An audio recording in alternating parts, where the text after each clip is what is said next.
Hello there, everybody, and welcome to another TCG deck profile. Anthony joining you once again, and it's been a while since I've done one of these, but I just wrapped up my run in Encounter 4, the Disarray Encounter, with this Overwhelming Advantage Astrotrain deck that I borrowed from Naga, and it is one of the most unique OA decks out there, and that's saying something considering OA decks are already pretty weird to begin with. I got top 8 with this. I don't know my exact standing yet at this moment because I literally just finished up my top 8 match, which if you want to watch what a disaster that was for me, you can go check that out on the live channel. But in the meanwhile, I figured I'd show you what this deck is up to. So obviously the characters are just Astrotrain and Aimless. Yes, there are star cards in here, and there's also a bit of a quirk surrounding that. More on that in a bit.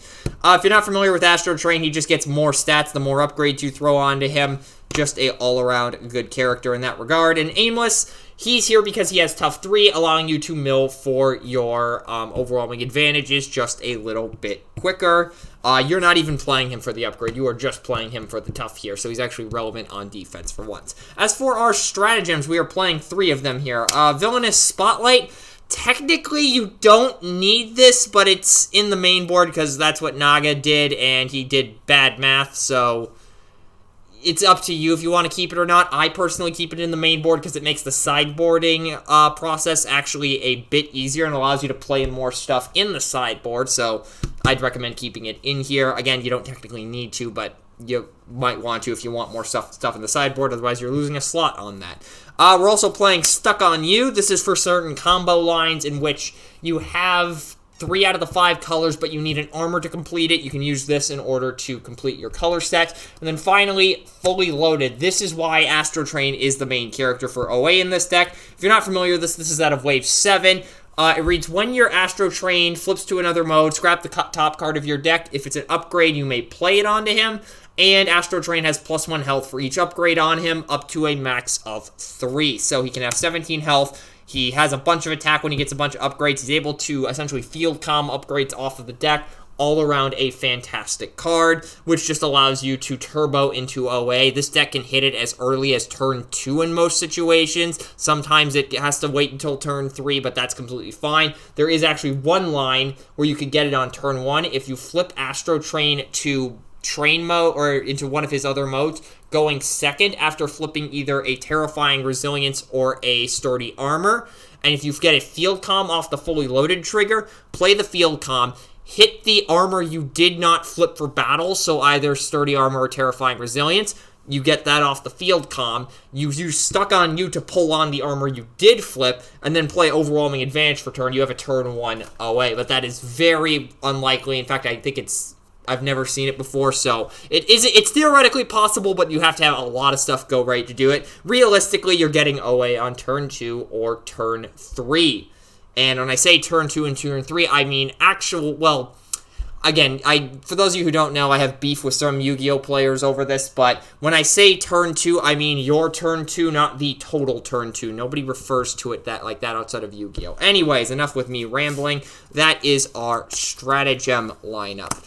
For battle cards, we are only playing 3 actions here, and that is 3 copies of Overwhelming Advantage. You do not want to hit an action off of Astrotrain in order to turbo into OA as quickly as possible, so we are only playing the 3 OA, because that's what you need to actually win with this deck. Although Astrotrain does hit hard, and hitting hard actually kind of comes into play with the sideboard. More on that in a moment.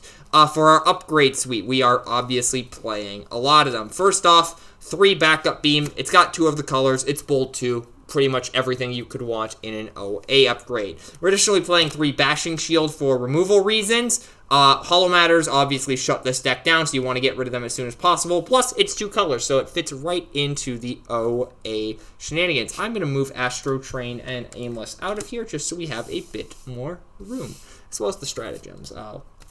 It helps. There we go. So as I was saying, next up we have our 2 copies of Decepticon Crown. A lot of the utilities in here are white-green just because that's an easy color set to fit in that slot because there's a lot of them. And it lets you plan, so if you have extra cards that you want to plan off in OA but you can't actually plan them, you can use this. We are then on 3 copies of Field Communicator. Astrotrain is a specialist, so this just helps you turbo it out a bit faster. Plus, it helps him hit a bit harder. 2 copies of Recon System, just to have another option in terms of your icon sets, though this card does cause a lot of headaches in this deck, so be careful if you are playing it. Do not mess up when white icons resolve with this thing, because trust me, I almost did that a number of times during this event. 3 copies of Spare Parts. Everybody has played this in an OA deck at some point. A, for, keeping your stuff, but B, it's also a white-green and helps with what you're trying to do. We are then on 3 copies of Combat Dagger as our alternative bold card, plus it's orange-black, so that just gives you more options. 3 copies of Smoke Cloak, same thing as Combat Dagger, just, again, for your armor slot. And again, you do get 2 armor slots because of Stuck On You, so that provides a bit more versatility in terms of what you're able to stick on here to get to your OA colors. We're also playing 3 Sturdy Armor. It's a blue-green. Astrotrain's a specialist. That's all you need to know. We're also on 3 copies of Conversion Engine to help turbo out extra upgrades should you need it. Plus, it also allows him to do some other weird things that Naga claims he can do. I haven't figured them out yet, so Naga can probably elaborate in the comments. We are running out of space here real quick, so I'm going to start shuffling stuff over so we can actually finish this off.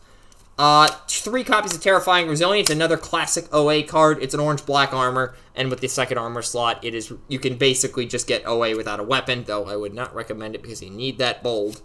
We're playing 3 copies of Bomb Removal Protocol. It's 3 icons, and it can go on to anybody, so you might as well. It still requires 3 cards if you play this, because there is no orange-white upgrade, so playing this is really just more about kind of getting to it, but also kind of as an insurance thing, so that way, if one of your other armors gets scrapped, this provides a multitude of different options to actually keep the OA. And finally, 3 copies of Severed Combiner Hand. Aside from being a white-green armor to help with OA situations, it is just a generically good card because of the Pierce reduction and the fact that you can pick it up. So that is our mammoth upgrade lineup. Again, 37 upgrades in this deck, plus the 3 OA, for a grand total of 40 cards. It seems like it would be inconsistent. It honestly isn't, and with Astrotrain being able to smack pretty hard, it works pretty well. But what if you need OA to take a backseat to just, smacking really hard? Well, that is where the sideboard comes in, and I realized this about halfway through the event. It adheres to a principle we in the community refer to as the Aussie algorithm, which is the idea that if you're playing a deck that requires a specific set of icons to flip in order to activate a trigger, you'll want to naturally skew towards having more orange in that deck, because of the fact that if you miss your trigger, you'll just absolutely smack somebody. This obviously came from Ozzy, who plays Metroplex a ton, and this is the basic principle that got him so far with Metroplex in so many events. And following that logic, our sideboard character of choice is Exhaust. He hits really hard, he defends really hard, he can move damage with his bounty, all around a fantastic character. And if you're wondering, doesn't him in the sideboard, if you bring him in, invalidate Villainous Spotlight? No, because at this moment, we are currently testing a rule change to see if dual faction characters with spotlights cause any problems. It's ran for Encounter 4, it's gonna run for Encounter 5, and hopefully we will be able to make a decision on that rule change afterwards. This is currently the first example we've seen of it in a tournament, and it has currently not caused any problems. Speaking of stratagems, though, we are playing a Brutal Conditioning in the sideboard, because if you play Exhaust without Brutal Conditioning, that is not necessarily the best idea in the world, let's be honest. In terms of what we have for our 9 battle cards, because of course this takes up a slot, 3 Grenade Launcher, it's orange, it's a +4 weapon, you're smacking hard with the sideboard, you side out of, I believe, Aimless, the 2 Recon System, the 3 Combat Dagger, the 3 Smoke Cloak, and a single copy of Sturdy Armor. You bring in these 3 plus the other 6 cards in the deck. That decreases your OA consistency, but increases your ability to just smack harder in matchups where that is going to be a bit more relevant, in terms of where you just need to be pumping out damage every turn with both characters, because Aimless is not exactly the best attacker in the world. On that note, we are playing 2 copies of Full Loadout. In the event that you might be able to set up an OA, or you just want to get a bunch of damage off of a junk cannon, which we are playing 3 of in the sideboard, you can drop this in order to just load up Astrotrain and just smack hard. And finally, we're playing a single copy of Crude Club. I will be honest with you, this was originally supposed to be 2 junk cannon, 2 Crude Club, but I only own 1 Crude Club, and I didn't feel like printing off a proxy, so that is how that happened, although you could go either way with it, and you would be fine. Again, we're siding into a lot of orange icons, we take out several blue, and we are just focused on playing hard line aggro, while also maybe occasionally hitting an OA every once in a while, because there are still combos in the deck that allow it, thanks to Terrifying Resilience specifically. And that is turn 2 OA, as Naga has dubbed it. Again, it's not necessarily turn 2 every turn, unless Naga has some hidden tech for this that he's just not told me, so that way he can traumatize me with it later.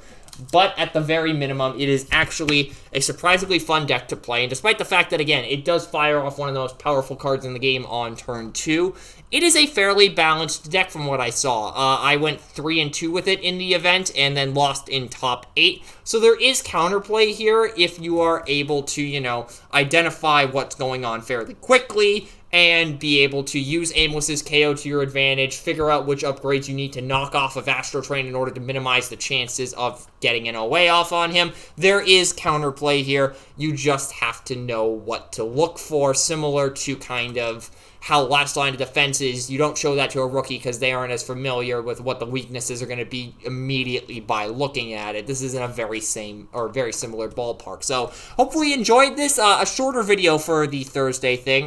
Next week should be a gameplay video, I believe. Yes, I believe it should be a gameplay video.